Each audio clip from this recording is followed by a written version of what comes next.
tan square theta. Root of 1 plus tan square theta minus 1 by x బదులు x ఎక్కడైతే ఉందో అక్కడంతా tan theta రాయండి. tan theta.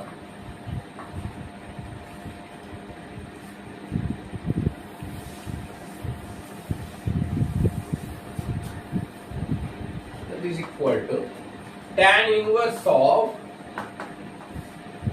root of 1 plus tan square theta is equal to మీరు first year నేర్చుకుంటారు సూత్రం. Root of 1 plus 1 tan కు secant కు మధ్య ఉండే సంబంధం ఏమి 1 plus tan square theta is equal to secant square theta. ఇది మీరు ఫస్ట్ ఇయర్ లో నేర్చుకుంటారు. 10th క్లాస్ లో కూడా వచ్చింది. ఆ స్క్వేర్ ఇంతలో తీసుకోండి రా. రూట్ అవుతుంది. Root of 1 plus tan square theta is equal to secant theta. So root of 1 plus tan square theta బదులు ఏం రాసుకోవచ్చు secant థీటా రాసుకోవచ్చు. సో దీని బదులు root of 1 plus tan square theta బదులు secant theta minus 1 by tan theta.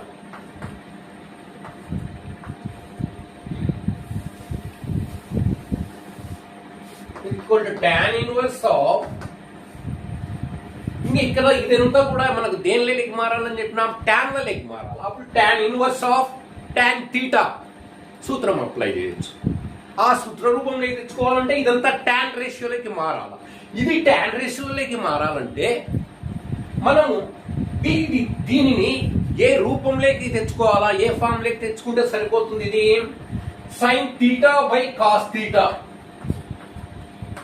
దీన్నంతా కూడా secant theta minus 1 by tan theta ను sin theta by cos theta రూపంలోకి తెచ్చుకోగలిగితే దాని బదులు మనం ఏం రాయొచ్చు tan theta.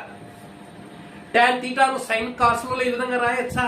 tan theta is equal to sin theta by cos theta.